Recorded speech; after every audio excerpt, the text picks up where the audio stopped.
Hey, what is up guys? It's Stan here, back with another video.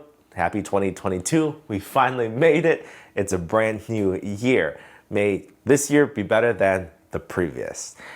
Coincidentally, today is January 7th and it's the last day of CES. So we got a pretty good look at all the brand new tech toys that is supposed to be coming out later this year. And that's kind of why I want to put together this video here to talk about the brand new monitors that I'm excited for 2022, and specifically the brand new OLED monitors that has been announced and will be coming out later this year. So without further ado, let's take a look at the top 5 monitors, OLED monitors that I think are worth talking about.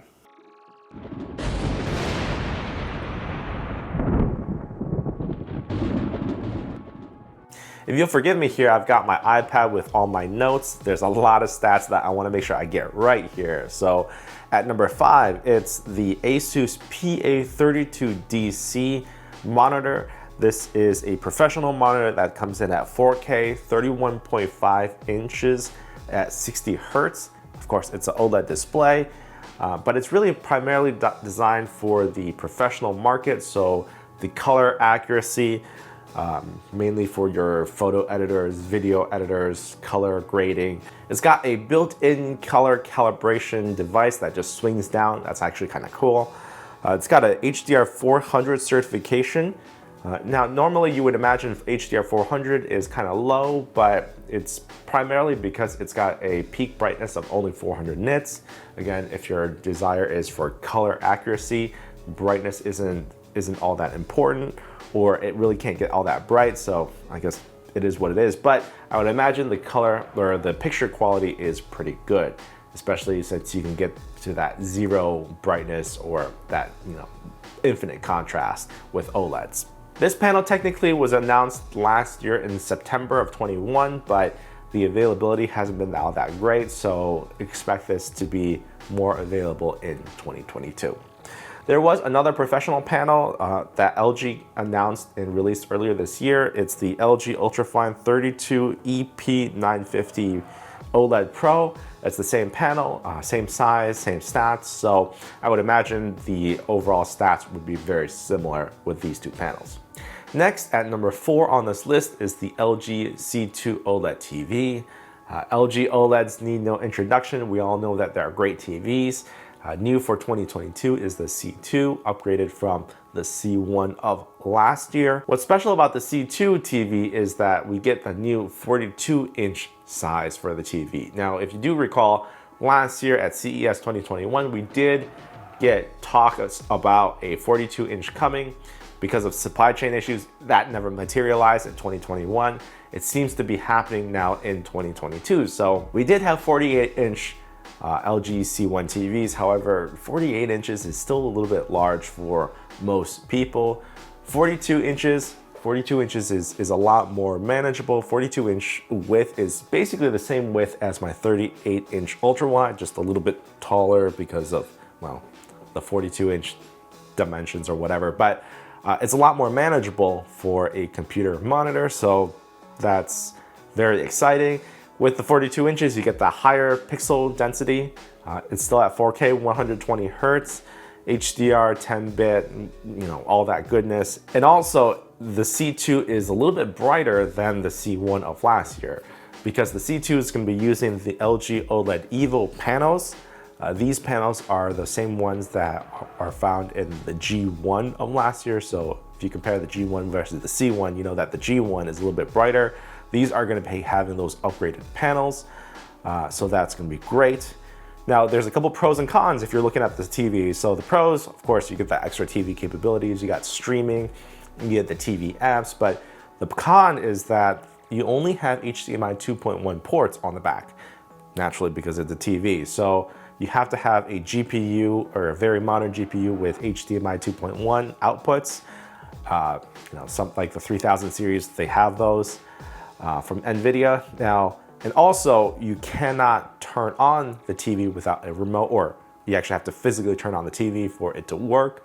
And what I mean by that is if you turn on the computer, the TV will automatically turn on. It's just those little little issues that you have to deal with. You have to manually turn on and turn off the TV for it to work as a monitor. But even with all these negatives, it's probably good to keep this in mind because it's probably one of the cheapest options on this entire list, coming in at $1,000 or give or take, whatever the final price. It's probably going to be cheaper than the OLED monitors or the purpose-built monitors that are on this list. At number 3 on this list is the Acer CG48 OLED display. This is essentially Acer's version of the 48-inch TV, but with the computer monitor inputs and outputs that you would expect from a computer monitor. So it's a 4K 120Hz display, and it's got one DisplayPort 1.4, one HDMI 2.1, and 3 HDMI 2.0 ports on the back. So this is really a monitor, computer monitor. It's not, doesn't have any of the TV features, but if you're looking for all the inputs and outputs, this is the one to get. Next, at number 2 on this list is the Asus ROG PG42UQ and the PG48UQ. So this is Asus's version of the 42 and 48-inch OLED TV monitors.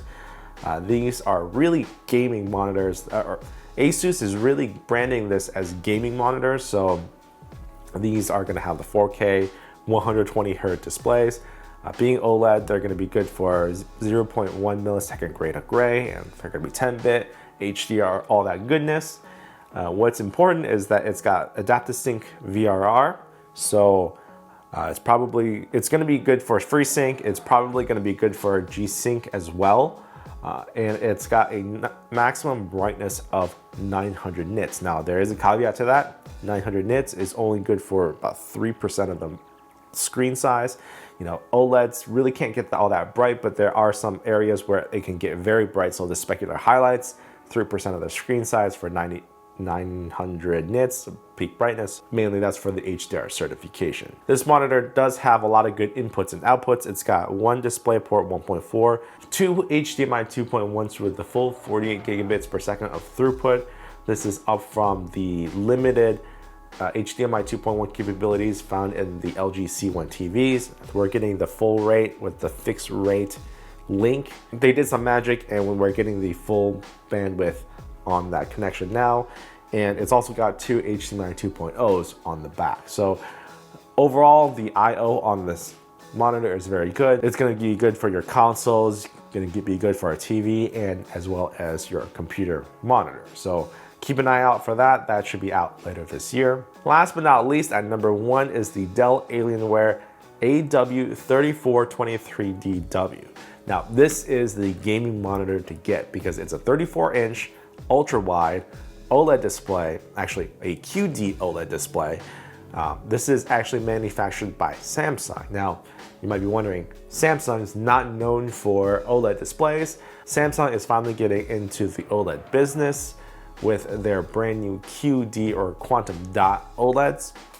So as a little tangent here, up until now, we've had a lot of LG W OLEDs, so white OLEDs. That basically means you've got an OLED with 4 subpixels. You got a white, green, red, and blue. And the white is mainly to brighten everything up, and you've got little teeny tiny subpixels in there to produce the color. Quantum dot OLED, on the other hand, is really different. It's designed as a blue backlight with quantum dot filtering to filter out the colors so that you get the red, green, and blue. What effectively you get is a much more distinct color band across the 3 colors to be able to mix all your millions and billions of colors. So effectively you get a much more vibrant red, much more vibrant green, and well, blue is always blue. So the end effect is the saturation and the color looks a lot better. And from what other users, other reviewers are saying preliminarily, it looks a lot better than the traditional W OLEDs from LG. So keep that in mind. Now, this monitor is a 3440 by 1440 display size, ultra wide, with a 0.1 millisecond gray to gray 10-bit. It's going to be a G-Sync Ultimate display, so it's got that G-Sync module inside. up to 175 Hertz. Because it's one of the newer G-Sync modules, it's most likely capable to do FreeSync as well, so that's good. And it's got a max brightness of 1000 nits, so significantly higher than the other LG OLEDs. And what's more interesting is that it's got a 3-year burn-in warranty protection. So I guess because of the way it is constructed and the confidence that Samsung has with their QD OLEDs, apparently they claim that it's less prone to burn-in, so they're giving a 3-year warranty for a monitor, so that's pretty significant, and that shows that they've got pretty good confidence in their product. It's going to be available relatively soon in March or April of this year, 2022. So keep an eye out. It's going to be expensive. We know it's going to be expensive, but if you are an avid gamer and you love that ultra wide and you want that OLED display, this is the one to get. And well, actually, this and the Samsung Odyssey G8Q and B34QD OLED display.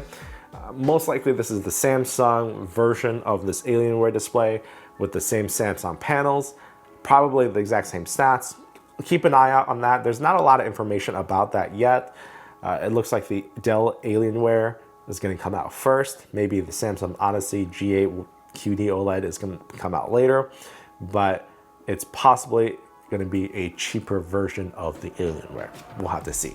Anyway, I know I threw a lot of monitors at you. If you're into OLED displays, this is the year that we're finally getting OLED displays. It's very exciting. Keep an eye out for them as they come out later this year. If and when they do, I'll make sure to throw the links in the description down below. And in the comments down below, tell me if there is anything I missed or if there's an OLED display that you're excited to purchase or excited for it to come out. We'll have a discussion down there. As always, my name is Stan, and I'll see you guys in the next one.